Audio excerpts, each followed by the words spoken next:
Okay, then. Hi, everybody. Welcome. We're really glad you joined us today. This is the X Women Show, and today we have a co host.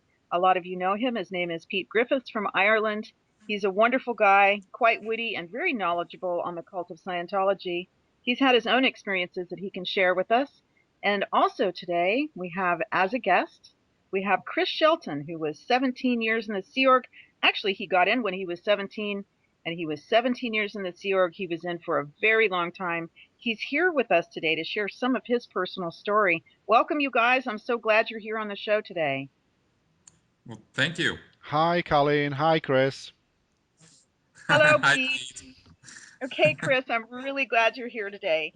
So, we were talking just a little bit earlier about you having been staff for such a long time, and you were talking about your production record and how that was Yeah, such a mixed bag to be helping people and at the same time knowing that they were being dragged in a little bit deeper into the cult. yeah. Knowing that now, yeah. Yeah, is there anything you can share with us about what it was like to be on staff? Do you have any stories you want to share? Oh, geez. I mean, it's sort of like where to start. Being on staff is a very intense experience because you're constantly being run hard by your seniors for, to produce and be busy and be active and get things done. It's always kept at a very high pace. Uh-huh. In the C organization specifically, it's like that. When I was a staff member in a lower, non-C org regular church, right?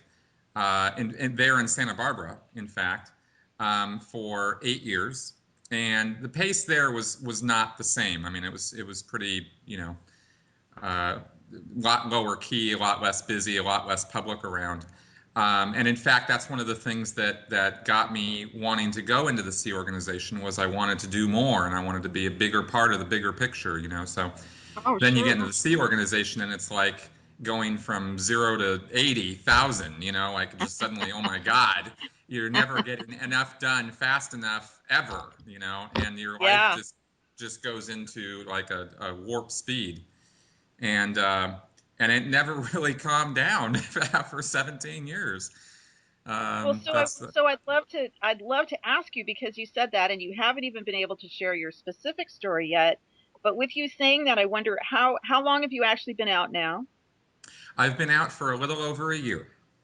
Okay, do you find that some of those habits, that desire to feel really useful and to be very busy and to get a lot done, do you find that that carries over into your life today?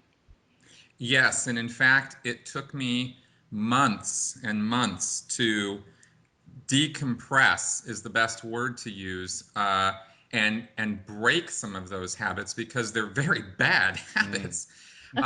Because it's totally, don't get me wrong, there's absolutely nothing wrong with being busy or getting things done, but there's a frantic hysteria involved with it, and I actually had an adjustment period of, that was really a little difficult to get into a groove where I have a job now and it's a great job and I work for great people, but I was always, when I first started doing that job, I was constantly like, as soon as, they would give me something to do, uh, I had to get, in my own mind, mind you, in my own head, Yes. it had to get Yes. done now, Uh-huh. and I had to, everything had to be done at a frantic rush, and they were so great. My bosses are so great. They just, hey, slow down, take it easy. He had to Oh, literally tell me a couple times, there's no rush Yeah, on I this. understand that. In fact, I want you to take your Sorry. time. yeah. I understand You that know, completely, Chris, because I know when I first got out, I had that exact same thing going on. So much so that I didn't just have one job, I had two jobs. My my yep. entire daylight hours were taken up with these jobs, because I had all this energy and this drive. Now was the thing. You know Exactly. what? I can add to that, you guys, because as I was raising my son, I really wanted to be with him and be a good mom. So when he actually was not in my home, I had three part-time jobs that I did. I was a full-time nanny, and then I also worked at a physical therapy unit, and I also worked for a chiropractor. So I know what you're talking about.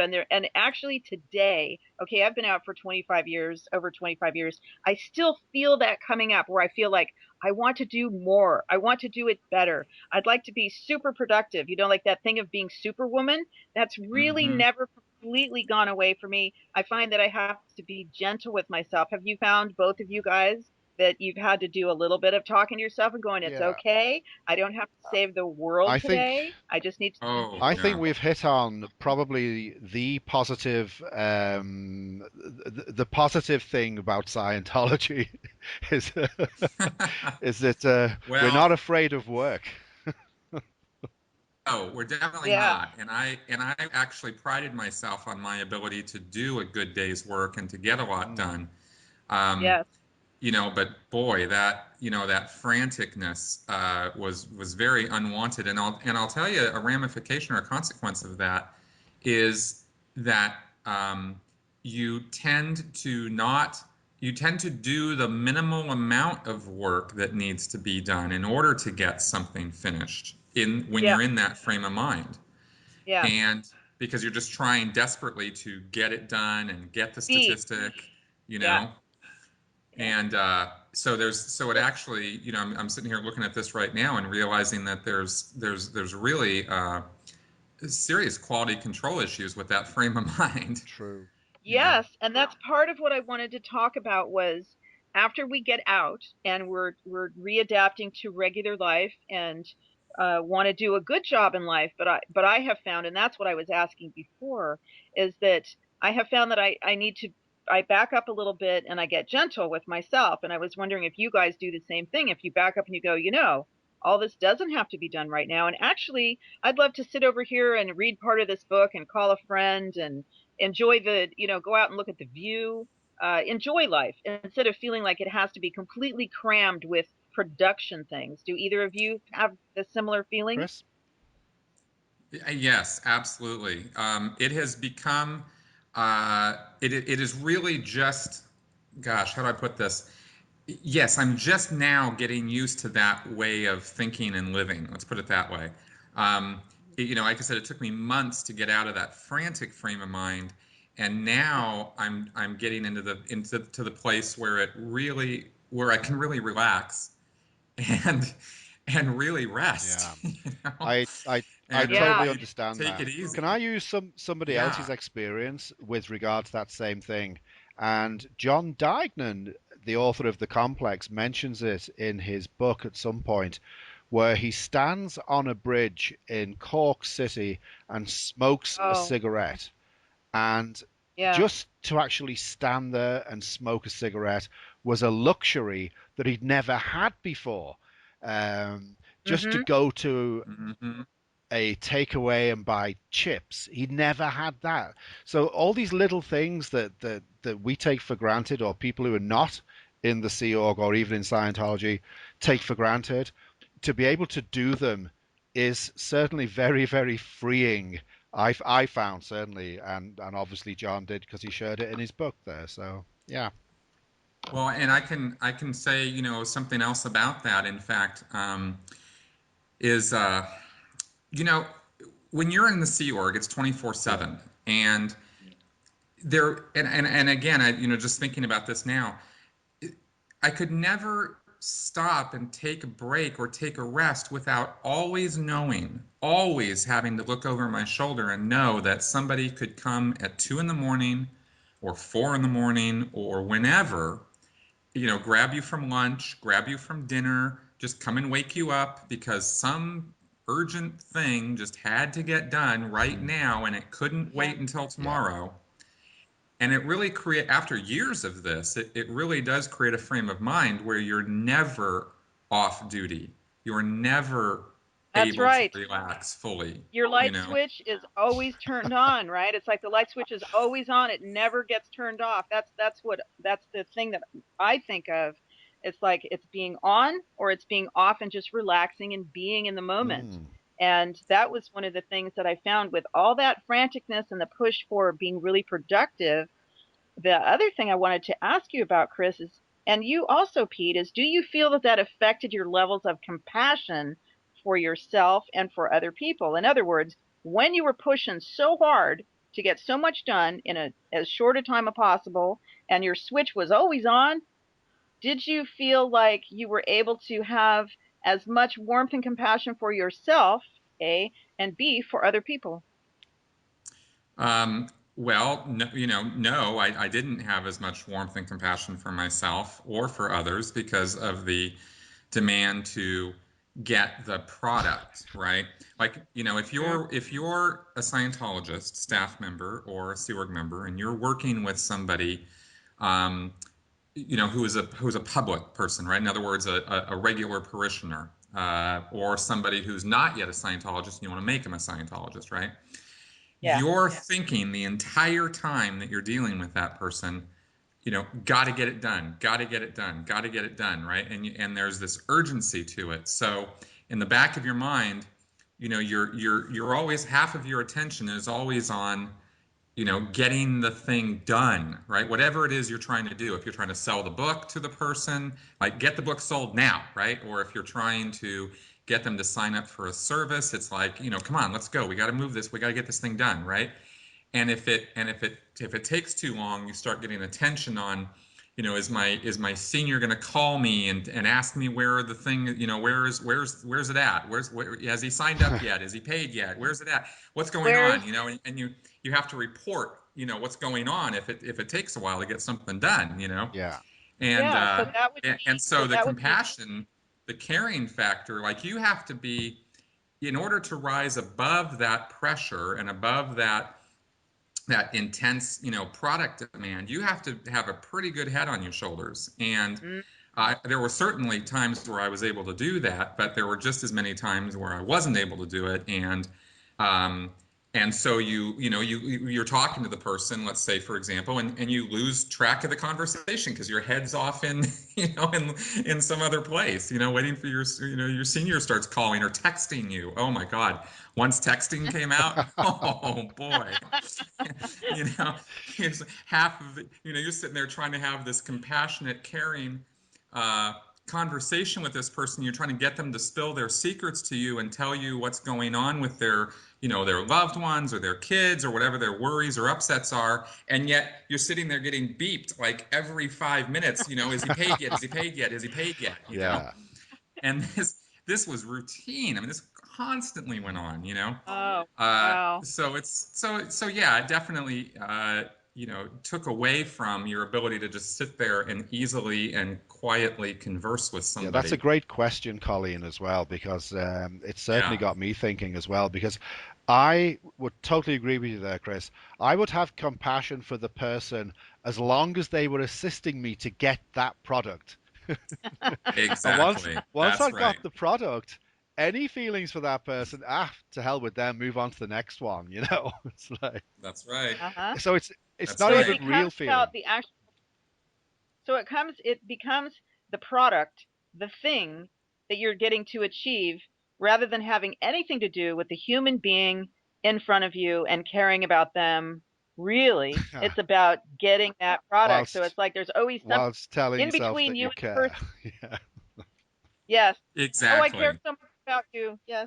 Sorry, Colleen. I did. That's right. Well, obviously I care because, look, I'm not getting any sleep because of you, and I'm That's working right. 24/7 because of you, and I'm not getting any days Yeah. off because of you, right? So obviously Yeah. I care, you know. Oh, yeah. So, so isn't that enough to show how I much I call that care, right? care. So give me your damn money. Yeah, yeah, So, okay. And so an obvious question, and you might have shared this somewhat. What was it that caused you to wake up and leave? Um, the concentration on the money was the first thing that started opening my eye. Well, okay. Actually, the very, very, very first thing was when I realized that I was involved in the management of the churches, and I saw that there was another agenda going on, and that agenda was to be more into the politics of the thing than into actually doing what was going to be effective to expand and get more members in. And I was very upset by that. After that came this release of these basic books. and that was, I think, 2005 or six or so. And I saw again, this franticness, but where before it had been at a high pitch, when the basics were released, it became like a tornado pitch. I mean, there's no words to describe how unbelievably insane the pressure became to get those books Oh. and lectures sold to Chris, do you people. mind if I ask you And something? yeah, I totally. wasn't in when that happened, but normally the job of selling books was the bookstore officer and people in Div 6 whose job it was to sell books. But is it correct that when the basics came in, every single staff member had a quota to sell books? Yes, and that's part. And then, in fact, I'm glad you brought that up because that's exactly what I was seeing happen. And I thought to myself, this is absolutely psychotically nuts, even for the usual level of psychotic nutness that was going on, that was the Sea Organization. This was way beyond anything I had ever seen before. Everybody had to sell, and and you are also expected to not have it affect the rest of your Wow. duties, and And yet you just still had to be off doing this. weren't you also expected to buy some? I remember hearing that current staff members, or from that time on, were also required to do their own amount of buying of the basics. Pretty much because they were trying to make their quotas. It Yep, wasn't, there wasn't I never observed or saw any order come down that every single staff member has to buy them. And in fact, many Sea Org members could never have afforded that. of course. But because they just didn't have the money for it. Those were a $3,000 package of books and lectures. And, some Sea Org members, including myself, didn't have $3,000. But in an effort to, if you had a quota of you have to get a package done or before you're going to sleep, you get pretty creative on finding some money and getting them, because Yep, after 2 days of no sleep, you kind of crave, your bed. yeah.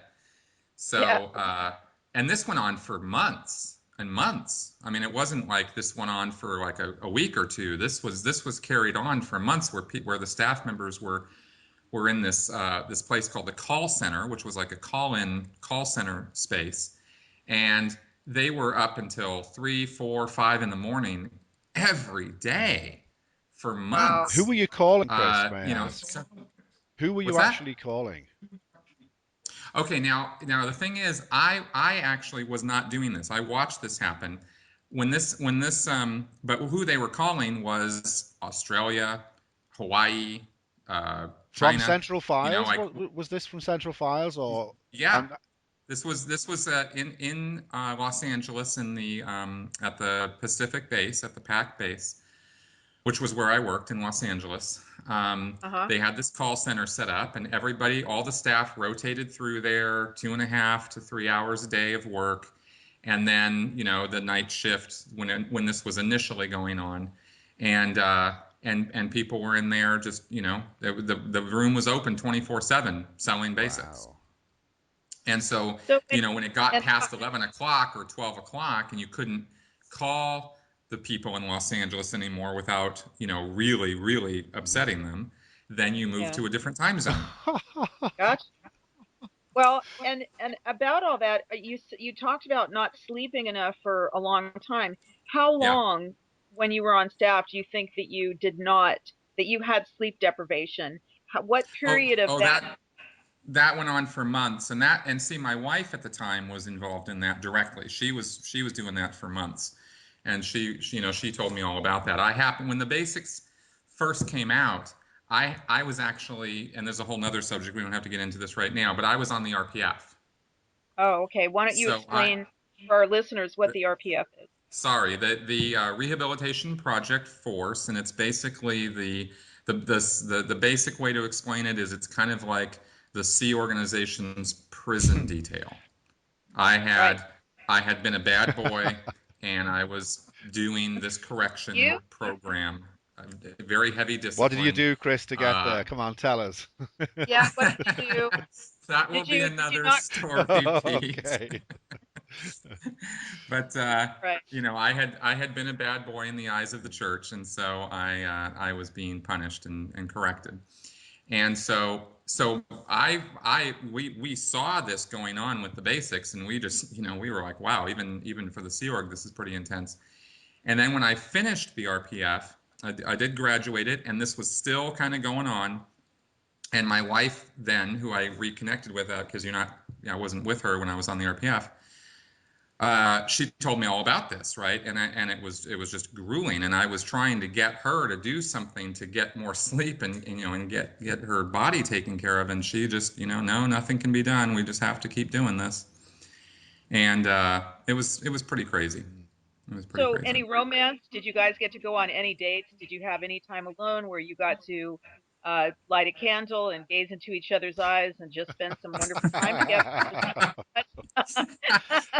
I think I know Um, the answer to this. Yes, no, no. The answer to that question is no.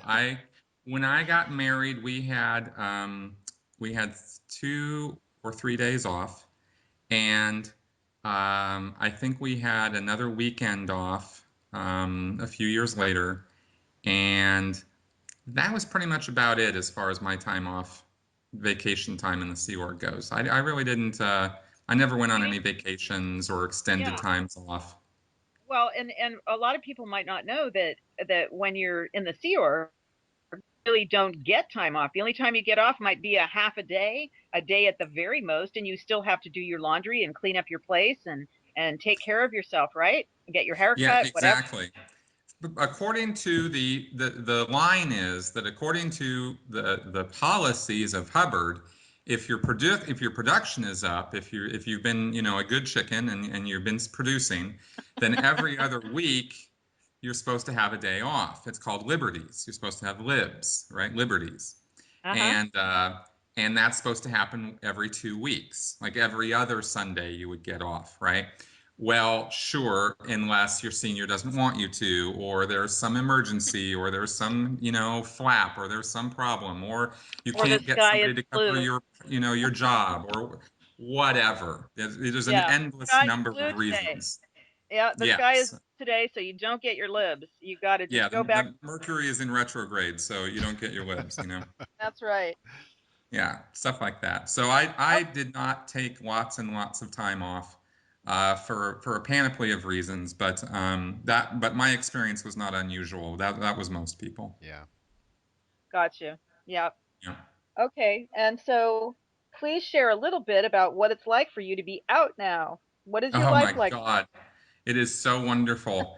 I, and I really got to say, I had no idea. When I said that I wanted to leave, I said I wanted to leave because I didn't like the schedule and because I wanted to have a family and I wanted to do my own Scientology services. At the time, that's what I wanted because the 17 years that I was in the Sea organization, I did not do one step of the what they call the bridge, right? The actions that you take to achieve, full spiritual freedom. I didn't get to do one of those things the whole time that I was there, 17 years. Wow. So I, Wow. I yeah, so I left so that I could start doing that. It's one thing to deliver it to other people, but after 17 years, it's kind of like, where's mine, right? So Yeah. I wanted to leave to do that. And now that I'm out and it's been, a year of this, oh my goodness, I had no idea the things I've been missing out on.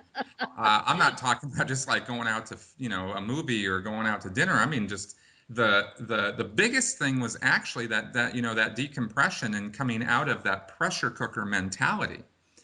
I had no idea how much it was ruling my life and how my head constantly felt like it literally was in a pressure Yeah. cooker. And Hmm. now that that's released, I have real moments of my whole life is a lot clearer. I'm actually um, able to do whatever I want to do whenever I want to do it, and there's no guilt. There's no like heavy cloud or somebody over my shoulder watching what I'm doing and judging, and you know what I mean. All that kind of stuff is all Yeah. gone, and my life is truly my own. And I I gotta tell you, I You love have it. freedom now, Chris. Yeah. Yeah, Yes. exactly. And what Exactly. comes into my mind is the freedom that you were so much wanted to achieve and you wanted to give it to so many other people that the freedom after you got out was actually just seeing that be present in your life every single day. That freedom. Yeah. That's right. That's exactly right. You know, it's hard to explain to somebody who hasn't lived through it what it's like to be able to walk around outside and not be afraid of somebody calling you to call you back right now to handle something you don't want to handle, that have nothing, not important to you in any way, shape, or form, but it's frantic and got to be done or you're going to be punished. Chris, Yeah. You know, something that's been occurring to me since we've been talking is that clip of you that Karen had and she showed on the video where you and another Sea Org girl are in a parking lot yes. getting ready to go somewhere and Yep. do something. Yeah. And Yep. for some reason, that's really like sticking in my mind. Like, did you know that someone was filming you? Can you remember that specific I do. really? Oh my Yes. God. Yeah, oh, yeah. Yeah, I remember that very specifically. That was in Seattle. Okay.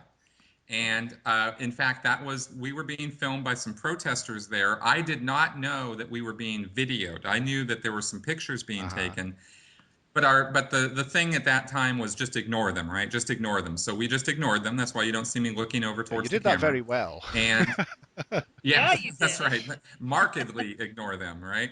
And I was actually arriving there in Seattle with that other Sea Org Mhm. worker to do some Sea Org recruitment to get people into the Sea organization. Wow. And that was the day we arrived. Was what that little video clip was from. Interesting. So you were just thinking about the products at that point, were you? Yeah, that's right. We were just arriving there, and I was trying to keep a, sort of a nonchalant, everything's fine Yeah. sort of appearance, which is why, we're sitting there smiling at each other and whatnot, is just sort of a, oh yes, just enjoying the sunny day, here in Seattle as we go into the organization here. It And comes across as Uh-huh. well, actually. I also want to yeah, make another confession at this point as well, and you and I have actually spoken before, Chris, haven't we? yep, yep, And you were yeah, using a pseudonym at the time, right?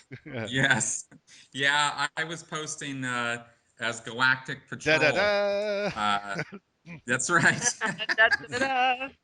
Yeah, that was I don't know, it's so funny. I just chose that for totally different reasons So than yeah, what Pete thinks. you hadn't heard Captain Bill singing the song Galactic Patrol then. No. Have you heard it No. since? And yes. Yes. And it's What did you awful. think of it, Chris? Oh, it's just Off. awful. Yeah. Oh, We embarrassingly all bad. live only to die. Okay, moving swiftly on. Yeah, but I was yeah, I was posting under that to, to anonymous, to protect myself. And and now I've come out and I don't have that Yeah, reason anymore. that So, brings up Do you feel freer since you've come yeah. out? Do you feel like being able to speak has freed you up I was even going to more? ask that exact question, yes. Colleen. Oh my goodness. Yes. And I can tell you definitively, absolutely. This is the point that I was seeking for the last few months, actually, Excellent. was complete Wonderful. and utter freedom from well, from the cult, the freedom from the fear of the cult. At this point now, it's like Yeah. I'm loud, I'm proud, I'm here, and it's like, okay, now Woohoo. and there is a great weight that comes off your shoulders when you do come Yes. out. That is again a little Yes. hard to describe until you do Yeah. it, you know. Yes. Would you be Huh? able to give? Because there's a Sorry. fear, when you're using a pseudonym, and I'm not down on anybody who's got their reasons, because I have certainly Right. had mine. Okay, I'm not telling anybody this because because I disagree with them or I think that there's something wrong with them, because I don't. Sure. But I want to tell anybody who might be listening about this, believe me, it feels so much better when you stop doing that and just come out. Yeah. It really I was does. going to ask you there, would you have any advice for people? And you just actually answered the question without me even asking you. Yeah. So, So so sorry. Yeah. not only have you freed yourself from fear, you've also developed some OT abilities. Well done. Yeah, that's right. Well, and OT abilities means that it's this higher. level in Scientology. It can cost you about Yeah. $500,000 to get there. So this is a joke. We're saying he's gained these super special abilities simply by walking out the door and speaking his own truth, and that's fantastic. Yeah. Yep, exactly. Yeah, it's Well, wonderful. It's very freeing. It's like getting out of prison. It really is. That's about the best Good analogy, or analogy. coming out of a war zone. Very good analogy. That's yes. yeah. And the people that you were in with, that's something that it creates a kind of a bond when everybody's walking around with not enough sleep, not enough good food, too much stress. It creates kind of a cohesive, almost this sounds a little far fetched, but it's almost like a blob of production, where that's what Yeah, everybody's to do, and that's the one thing everybody has in common to try to get this stuff done. exactly. It's very much, when within the Sea organization, and also to a lesser degree when you're on staff, there is very much a comrade at arms kind of viewpoint, a fellow soldier sort of viewpoint about one another, and you definitely feel like you're on an elite team. You have this hidden data that nobody else has. You're taking responsibility, and nobody else is, and there's that. There is this sort of esprit to it, but it's a false picture, because what they're doing. It's not what they think they're doing. What the idea of what they think they're doing and what they're really doing are totally different Yeah, things. that's so true. Yeah, so that brings me to another question for you, which is, okay, so there's this elevated feeling of, I'm one of the elite, and I'm with my other men in the army, and I have all these braids, and I have all these awards, and this Yes. week is better than last week, and I'm so cool. But the flip side of that, from what I've seen and what I've experienced myself, is that there's a feeling, in a sense, that no matter what we do, it's never quite enough. Always need to do Yes, more. To agree that that is there's a correct. duality there? Yes, very much so. And that's the guilt feeling that, see, no matter how much anybody else is pushing you, or putting your head in a pressure cooker, or yelling or screaming, or even beating you, or whatever they're doing, the secret of the Scientology thing, and I think cults in general, but specifically I can talk about Scientology, is they get you in a frame of mind where you're doing it to Yeah. yourself much harder than anybody else is doing it to you. You're Definitely. creating your own urgency and frantic state of mind, because no matter how much you do, it's never enough. No matter how many products you get, or how many people you're helping, we'll look at the billions more that still need to be helped. And so it's never good enough. It's never enough. And the rewards, and the wins are short lived. You Oh, know, yes. Like a they're second, because right? yeah, because you then have to confront that here you've helped one person, you've salvaged one marriage, you've saved one kid and gotten him off of drugs, or whatever it is that you did, Or you and you think take a did. win on that. You're very happy about that, but oh my God, there's another 5 billion people to handle, so we better get to Yeah. work. Do you mind if I ask you You a know? question about Sea Org members and the medals that they wear, or the ribbons that they wear on their chest? Because Yeah, sure. No kidding. I was going to are you ask that. Go serious? Oh ahead. my God, it's happening to all of Uh, us. We're all becoming the same person here. What it, I'm pretty sure on that clip that you show a very, very colourful chest of ribbons. Is it? Yes. And that's not even all the Oh ones my I had. God! But do you get one of those for every successful mission? No, it doesn't quite work that way. There's different ribbons for different things. Some ribbons are for courses that you've done, or Ah, classes that you've taken. Some of them are for, there's one ribbon that has to do with going out on those projects, or what they call right. missions. And the more missions you go on, they have these little, you couldn't see it in the clip, but they have these little pins, these little stars that go on to the ribbon, and indicate how many successful projects you've done. Wow. So if I knew Um, all those they have ribbons, I could look at your ribbons and know exactly where you were, what you'd done. Basically, you're standing within the organization. Yes, that was the idea. Wow. That was the concept on it. Is those are called, what they're called is, they're called campaign Ah. bars. oh my And gosh. yeah, they're called campaign bars. And You have some for specific things that you've done or been Yeah. part of. For example, a special project, like for example, being involved in the opening of ideal organizations, Yeah. right? They'll give you a special campaign ribbon for that, and now you have been one of the guys who was out doing ideal Yeah. organizations. Or Gotcha. there was one for when um, there was a special, thing that we did where we did some computer project, and so they had a special ribbon set up for that, right?